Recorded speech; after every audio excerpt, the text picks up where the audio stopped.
Hello everyone, welcome back to my channel. I hope everyone is doing good.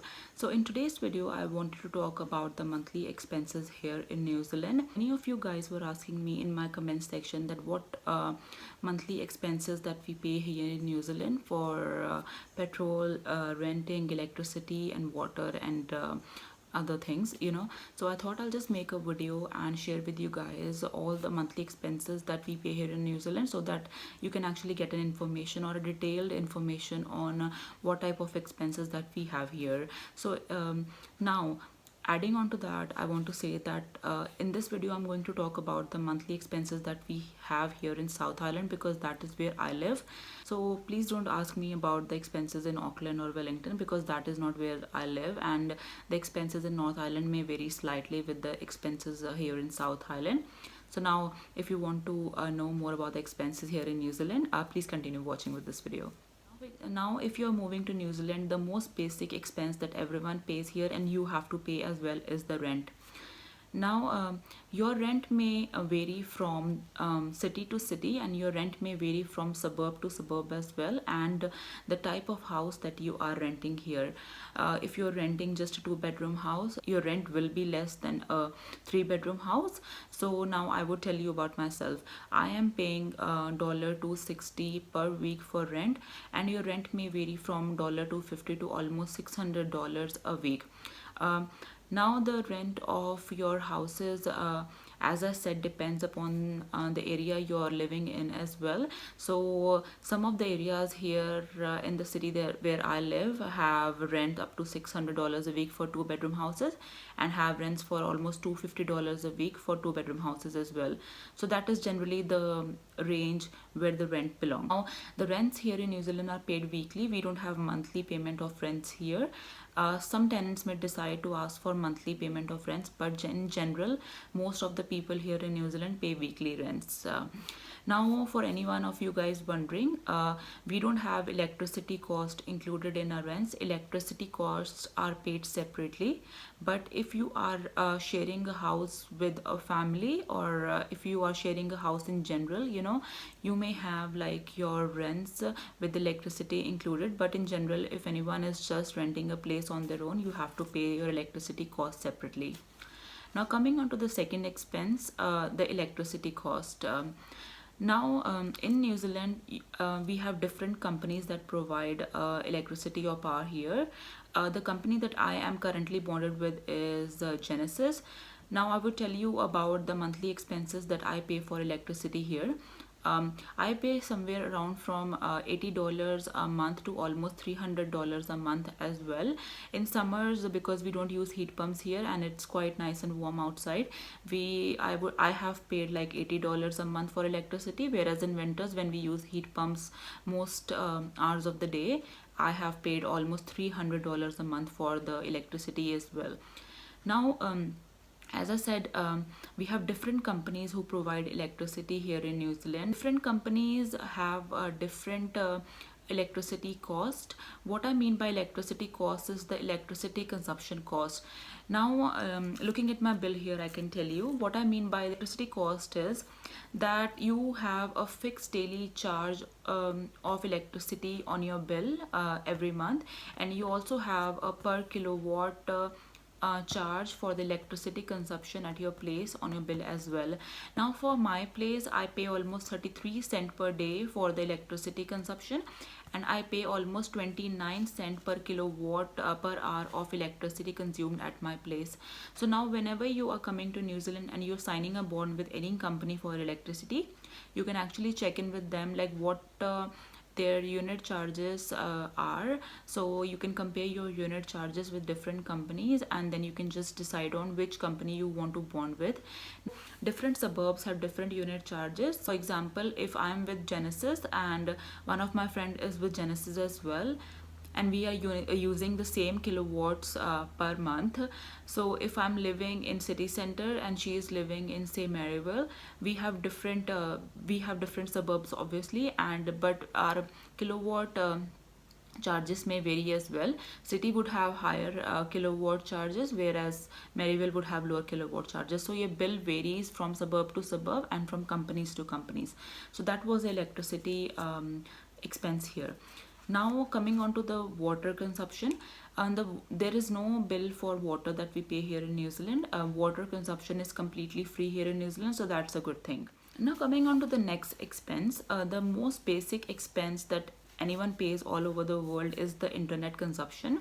Now for internet, I can tell you about the company that I'm with.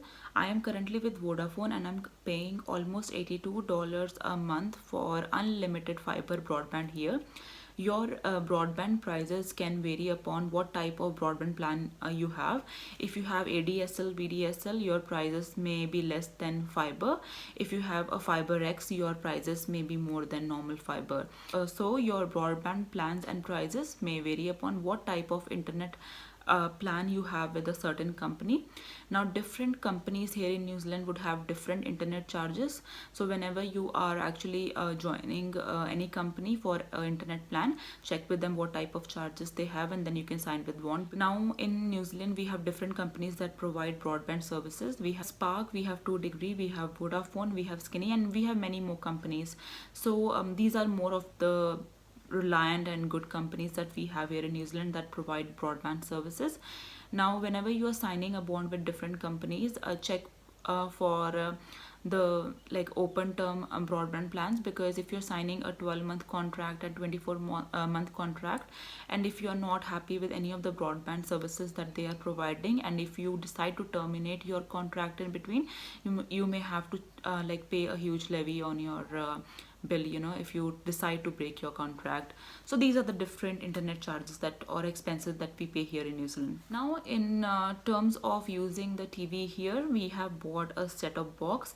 I have actually paid a one-off payment for my set-top box. I think I paid $2.99 for my set-top box.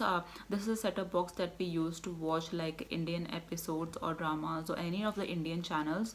Now all the Asian channels are telecasted on this set-top box. So as I said, I have made a one-off payment. I don't pay any monthly or weekly payments on this set-top box here. Now one of another most popular expense that we have is groceries. Now vegetables and chicken is expensive here in New Zealand.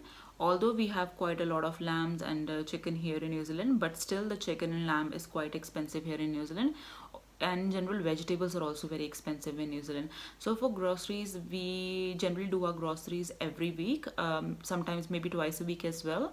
So we pay around almost $100 to $250 a week for our groceries.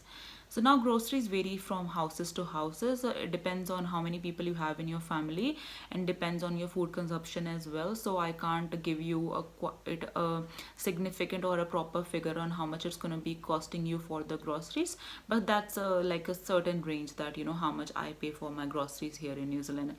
And now, as I said, we have different grocery stores here in New Zealand. We have Pack and Save, we have Countdown, we have New World. So different grocery stores also have different prices for the different items that they sell there. So groceries prices also vary from like stores to stores and depends on how much you decide to pay on to your groceries. Now coming on to the next expense we have in New Zealand is car insurance. Car insurance is not compulsory here in New Zealand, whereas it's something that you should get done for your car and for the safety of yourself. Now for my car insurance, I have a comprehensive car insurance and I pay almost $90 a month for my car insurance. Car insurances are not that expensive here in New Zealand, whereas as I said, it's a personal choice if you want to get a car insurance, but I would say get a car insurance, because in case you get into a car accident, God forbidden, then I think you have to pay a lot of money, and it's better to get a car insurance before actually suffering through all of that. Now just like car insurance, we have medical insurances here. Medical insurance is also a personal choice. Now in my previous videos in which I talked about, you know, benefits of having New Zealand PR, I had mentioned that we have a GP fee that we have to pay when we are visiting a doctor here, whereas when we are buying the medicines, we just pay a $5 fee on every prescription. So getting a medical insurance is not compulsory. It depends on you know, it depends on you and your family expenses. So if you have like a big family, if you have kids, some people decide to get a medical insurance, some people don't. Some people also have medical insurance through through their employers. Like for example, I have medical insurance for me and my family from the company that I'm working for, and my medical insurance is completely free and it's included in my job contract. So that's an option.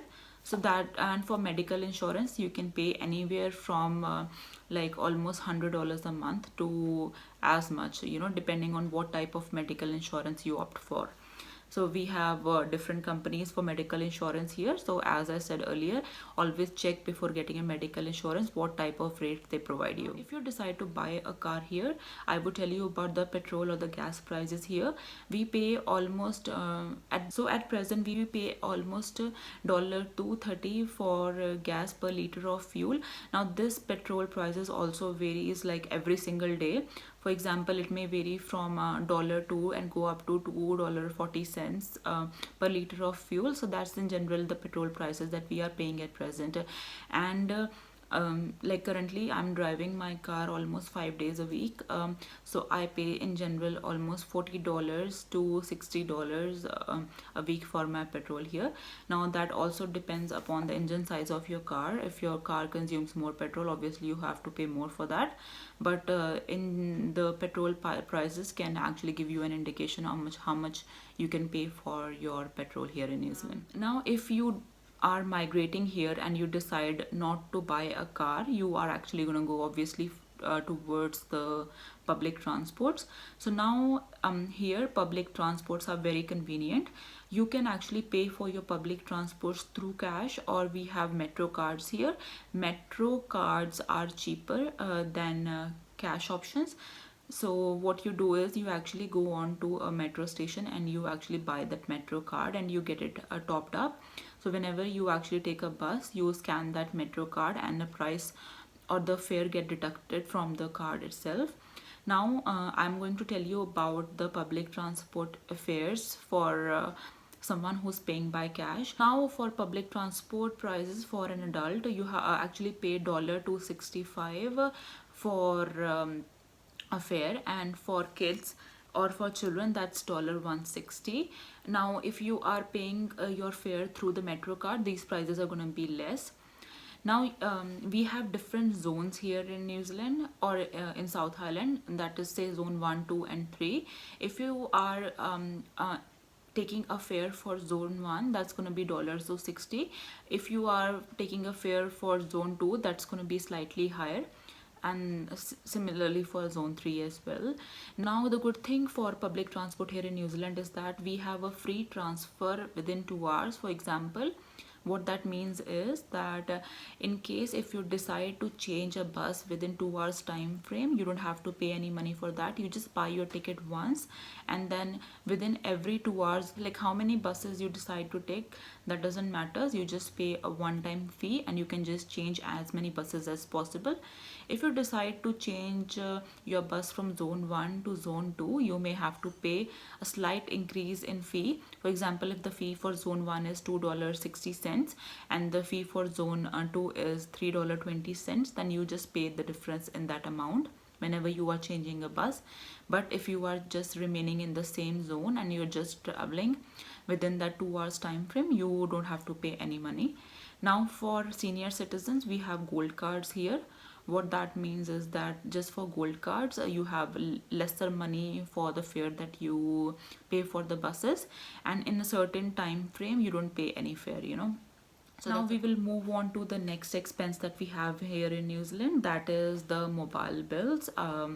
I'll tell you about myself. I am with Skinny at the moment and I pay $26 a month for 2.5 gigabytes of data and 300 NZ and Aussie minutes. Now I think mobile plans here in New Zealand are not very cheap and are not that expensive as well. Like for example, I get 2.5 gigabytes of data for $26 a month, and some companies may also have expensive plans or cheaper plans than this. So you can get like a variety of plans at variety of prices, but this is something that I pay. Now the different type of companies that we have here in New Zealand for mobile plans are Skinny, Spark, 2 degrees, Vodafone. So different companies have different plans that they provide, but you can, these plans can range anywhere from like $6 to almost say $100 to $200, and depends on the amount or the gigabytes of data that you want on your plan, the minutes that you want on your plan. Now I think I have actually covered out all the expenses that we have here in New Zealand, and in case if you think that I have missed out on something, you can just actually ask me about it in the comment section, because I think I've covered up everything. But just in case if I have missed out anything, please just don't hesitate to ask me anything in the comment section below. I would just like happily answer all your queries there. And I think that's about it. I hope you guys liked today's video, and if you did, please like and share this video, and please subscribe to my channel so I can make videos like this for you guys in future. And if you have any other video suggestions, just like always, please don't hesitate to write those video suggestions in the comment section below, and I would love to make a video on that for you guys. And until then, take care of yourself, and I'll see you guys in my next video. Bye bye.